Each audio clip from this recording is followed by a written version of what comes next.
Comment réagir quand un homme se détache? Bonjour à vous mesdames, j'espère que vous allez bien et bienvenue sur cette chaîne YouTube S'aimer plus dans laquelle aujourd'hui je vais vous donner mes meilleurs conseils de coach mais aussi de femme pour pouvoir réagir de la bonne manière, à la fois intelligente et écologique pour vous quand vous voyez que l'homme que vous aimez se détache ou même celui que vous fréquentez commence à se détacher et à prendre ses distances.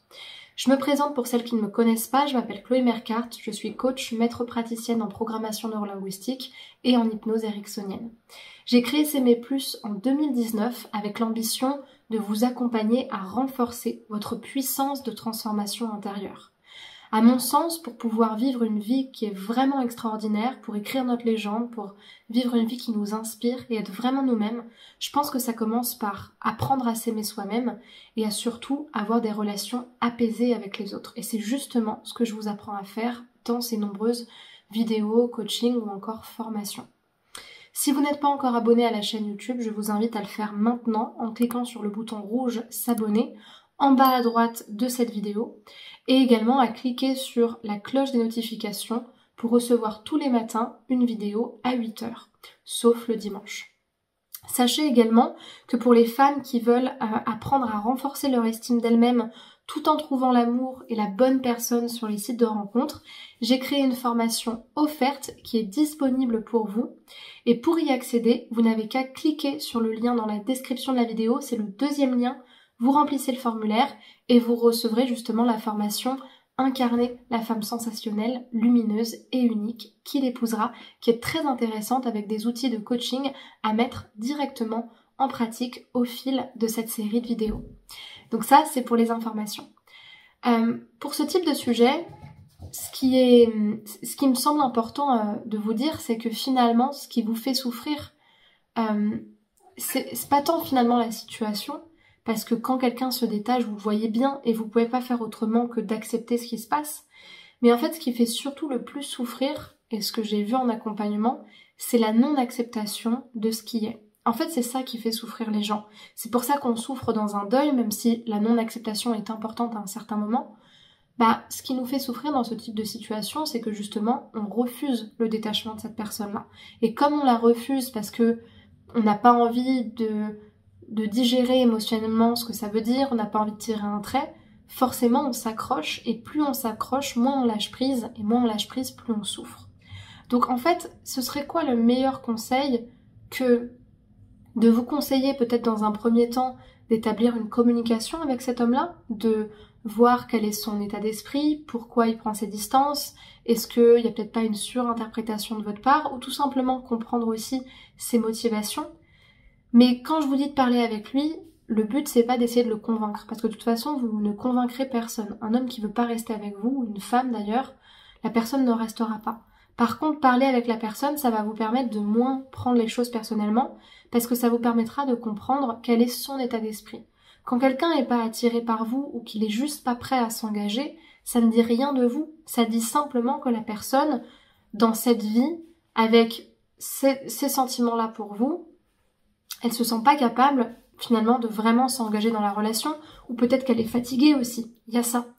Mais finalement, le meilleur conseil que je peux vous donner dans ce cas-là, et qui est finalement peut-être le plus sage, c'est d'accepter. D'accepter que la personne parte, d'accepter que la personne finalement ne veuille pas autant que vous maintenir la relation, et d'accepter que dans son chemin de vie, aujourd'hui, c'est peut-être plus juste pour elle d'arrêter la relation, ou en tout cas de prendre ses distances plutôt que de s'investir avec vous. En fait, il n'y a rien de plus écologique que d'accepter ce qui est. Ça permet à la fois de gagner en maturité, ça permet aussi d'apaiser et de faciliter énormément ses relations, parce que quand on laisse l'autre libre et que finalement on cherche pas à faire autre chose que accepter qu'il fasse la meilleure chose pour lui, c'est aussi là où on accueille des personnes beaucoup plus facilement dans notre vie et des personnes qui, elles, voudront rester. Parce que si par exemple vous dites à la vie je veux quelqu'un qui m'aime pour ce que je suis, mais que toutes les personnes qui veulent pas être avec vous, vous les retenez parce que vous êtes dépendante d'elles, comment la vie peut vous envoyer des personnes qui voudront vraiment être avec vous? Parce que qu'est-ce qu'il faut penser d'autre que je ne mérite pas vraiment d'être aimée pour ce que je suis et j'ai pas de valeur, quand finalement tout ce qu'on trouve à faire c'est de retenir l'autre et de le laisser comme un esclave dans la relation. Vous voyez ce que je veux dire? Si vraiment vous êtes convaincu de ce que vous valez, de qui vous êtes, et de votre capacité à être aimé, laissez partir les personnes qui ne veulent pas être dans votre vie avec sagesse, vivez ce que vous avez à vivre et tracez votre chemin. C'est triste, c'est malheureux, mais je pense que justement être en paix avec soi-même, s'aimer soi-même, c'est être capable de se dire que vous ne voulez pas de personne esclave de vous dans la relation, vous ne voulez pas être esclave d'une personne dans la relation, donc vous ne voulez pas de quelqu'un qui ne veut pas de vous. Si cette vidéo vous a plu, je vous invite à me laisser un pouce vers le haut et un commentaire pour me dire ce que vous en aurez compris, ce qui vous aura touché dans ce message-là.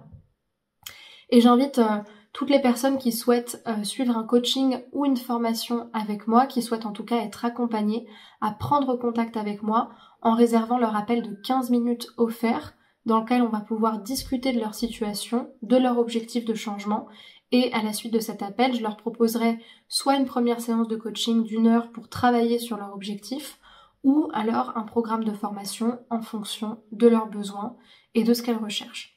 Et pour accéder à cet appel, vous n'avez qu'à cliquer sur le premier lien en description de la vidéo, à remplir le formulaire et ensuite à remplir les questions qui sont proposées dans ce formulaire.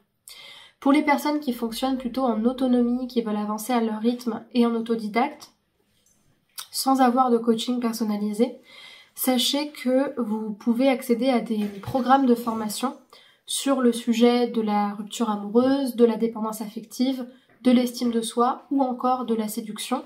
Je vous laisse regarder tous les programmes en description avec les liens qui correspondent. Vous pourrez directement en prendre connaissance dans la description. Et pour le reste, je vous invite à me suivre sur les réseaux sociaux, notamment Instagram, TikTok, Spotify ou Facebook. Vous avez mes identifiants là et les liens pour me rejoindre dans la description.